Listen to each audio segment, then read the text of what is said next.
AP మాజీ ముఖ్యమంత్రి జగన్మోహన్ రెడ్డికి సంబంధించినటువంటి నివాసము లోటస్ పాండ్ లో ఉన్నటువంటి ఆ నివాసం ముందున్నటువంటి ఆ షెల్టర్ ను కూడా ఈ రోజు కూల్చేసినటువంటి పరిస్థితి.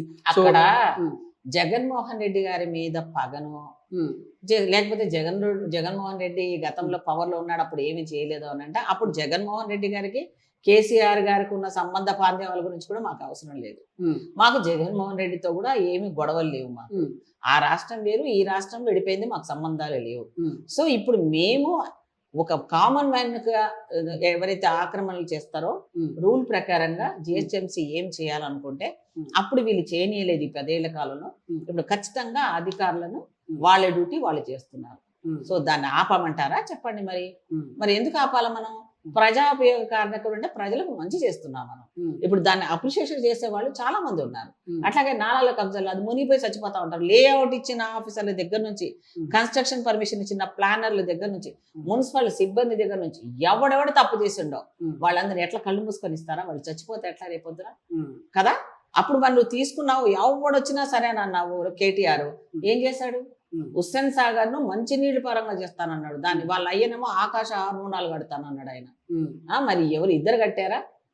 ఇద్దరు కట్టలే. ఈయన పోయి చెల్లిని పోయి ఓదారుస్తున్నాడు. చెల్లె నేను కూడా వస్తాను, నువ్వేం బాధపడకని చెప్పాడు.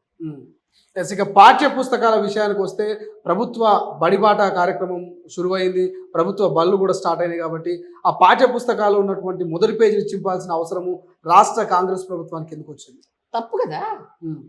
ఇప్పుడు గతంలో విద్యాశాఖ మంత్రి వేరు, ఇప్పుడు సరే ముఖ్యమంత్రి గారు మా ప్రభుత్వం వచ్చినప్పుడు మేమేం వాళ్ళ మొఖాలు మా మొఖాలు ఏమని చెప్పట్లేదు. వాళ్ళ మొఖాలు ఇచ్చి వాళ్ళ స్టేట్మెంట్లు ఇచ్చి అది ఆనవాయితీ అంతే. ఏ ముఖ్యమంత్రి ఉంటే వాళ్ళ ముందు మాటలు పెడతారు, ఏ మంత్రి ఉంటే వాళ్ళ ముందు పాటలు పెడతారు. మరి ప్రభుత్వం మారినా కూడా అధికారుల నిర్లక్ష్యమా, ఆఫీసర్ల నిర్లక్ష్యమా, అది ఎవరు చూసుకోకుండా ఉన్నా తప్పే కదా. సో ఉన్న పరంగా మేమేం బుక్కులు మొత్తం తీసేమని అనట్లేదు. అది మూర్ఖత్వం అవుతుంది. మళ్ళీ ప్రెస్ పంపించాలి, మళ్ళీ కొత్త బుక్స్ ప్రింట్ చేస్తే మళ్ళీ అదనంగా మనకు డబ్బులు పడతాయి. ఎందుకు? ఇప్పటికే చాలా వరకు నష్టం. సో ఏవైతే మనకు అనవసరమైందో అది తీసేసి అది అలాగే ఉండి సాగిస్తే ఈ ఇయర్ పిల్లలకి ఇబ్బంది కాదు కదమ్మా. సో అది చేసింది మేము మంచిగా కదా, తప్పేం లేదు అక్కడ. సో ఆ పొరపాటు వాళ్ళది. అక్కడ ముఖ్యమంత్రి గారి ప్రమేయం ఏమి ఉండదు. అది జరగాల్సిందే, అవి చేయాల్సిందే, వాళ్ళే కరెక్షన్ చేయాలి. దానికి సంబంధం వాళ్ళే సమాధానం ఇచ్చుకోవాల్సిన అవసరం ఉంటుంది అధికారులు. దాంతో పాటు విద్యాశాఖ మంత్రిని నియమించాలి, అదేవిధంగా హోంశాఖ మంత్రిని నియమించాలంటూ ఇప్పటికే అటు బీజేపీ నాయకులు అంటున్నారు, రాణి రుద్రమ గారు అంటున్నారు. అసలు విద్యాశాఖ మంత్రి ఎక్కడ అన్నాడు ప్రశ్నిస్తున్నారు. ఏం చెప్తారు మీరు? అయితే మంత్రి పదవులు అనేవి ఆ రోజున్న పరిస్థితుల లోపల మనకి ముఖ్యమంత్రి గారి మంత్రివర్గంలో ఎవరైతే పార్టీలో కష్టపడ్డారో, ఎవరెవరు చేశారో అదన్నీ కూడా ఆయన ఫస్ట్ ప్రయారిటీ ఇచ్చి వాళ్ళకి మంత్రివర్గం కూర్పు జరిగింది.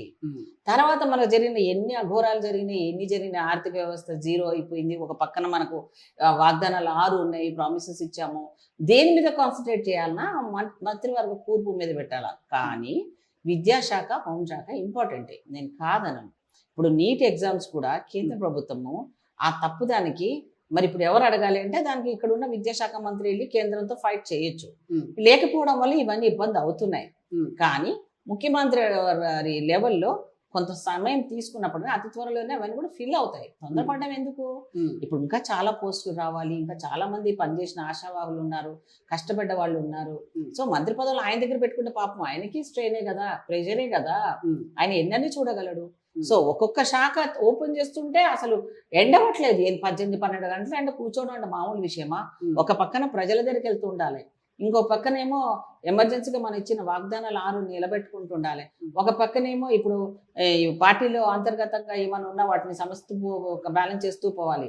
అంత యాషమాషి కాదు కదమ్మా. కాకపోతే ఇష్యూస్ వస్తుంటాయి, ఎప్పుడు రావు, ఎప్పుడో వస్తాయి.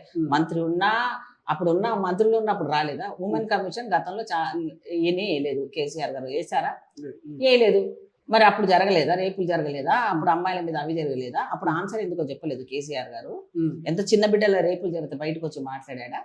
లేకపోతే ఆయన బిడ్డ మాట్లాడిందా? ఆయన మంత్రి మాట్లాడా? ఇప్పుడు మాట్లాడితే అర్థం లేదు కదా అది. సో అలానే మేము ముఖ్యమంత్రి గారు వెంటనే స్పందించారు కదా, దాని మీద వెంటనే యాక్షన్ తీసుకుంటున్నారు కదా. సో మాకు వాళ్ళకంటే ఎక్కువ మా ముఖ్యమంత్రి గారు కానీ, మా పార్టీకి కానీ, మాకు కానీ మేము కష్టపడి పనిచేసే తత్వం ఉంది పార్టీకి. కాంగ్రెస్ పార్టీకి లాభం కోసం ఎప్పుడు ఉండము, స్వార్థం కోసం పనిచేయము.